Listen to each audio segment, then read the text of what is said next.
challenge kedua yang terbesar dalam marketing itu adalah membangun tim. Makanya di konten saya selalu saya singgung bagaimana membangun tim. Kenapa membangun tim? Karena memang nggak semua orang bisa membangun tim. Orang yang jago membangun tim itu bukan karena cuma dia jago jualan. Pasti ada leadership dalam dirinya. Ini berarti dua hal yang berbeda. Teman-teman harus catat itu.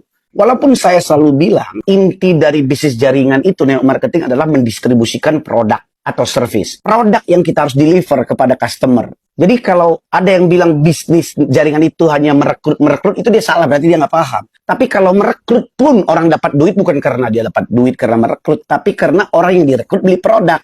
Jadi semua orang mendapatkan komisi karena basisnya adalah terjadi penjualan produk. Itu harus clear dulu soal network marketing. Tapi itu untuk dagang, jualan, rekrut, itu levelnya biasanya pemula. Karena dengan berjualan rekrut, dapat hasilnya lebih cepat. Berdasarkan apa? Dia menggunakan produk, dia ceritakan pengalamannya. Teman saudaranya atau target marketnya itu senang dan membeli, dia dapat komisi. Sesimpel itu sebenarnya. Tapi kalau dia mau long run, berpikir panjang membangun bisnis, atau dia pengen income yang besar, atau dia pengen menjadi top earner, jaringan yang besar, dia harus jadi leader. Dia harus membangun tim, dia harus membangun pasukan yang militan, yang siap untuk berjualan, yang siap buat untuk membangun tim, siap juga untuk menciptakan leader-leader baru. Dan sampai kapanpun nanti, guys ya, network marketing itu tantangannya udah pasti itu, membangun tim. Tidak ada satu buku, rumusan yang bilang, oh membangun tim seperti ini, tidak.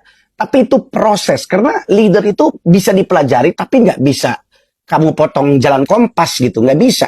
Kalau kamu belajar saja soal leadership tanpa praktek juga sama aja. Leader itu akan lebih cepat prosesnya kalau kamu turun ke lapangan. Kamu diuji di lapangan, bagaimana kamu menyelesaikan setiap masalah yang ada. Jadi kamu harus paham, masalah yang akan hadir ketika kamu membangun tim, kamu jangan hindari. Sebagai leader, kamu harus bisa solving problem. Kamu akan dibayar mahal ketika kamu bisa menyelesaikan masalah. Ya, semakin besar masalahmu, semakin besar kau dibayar. Tapi biasanya leader itu lahir dari masa kesulitan. Itu yang Anda harus catat. Nggak ada leader itu lahir dalam masa enak-enak. Enggak. Dia pasti lahir dari masa kesulitan. Dan biasanya hanya sedikit orang yang bertahan dalam masa kesulitan. Contoh, di perusahaan itu sales turun. Terus ada peluang baru, kamu langsung pindah.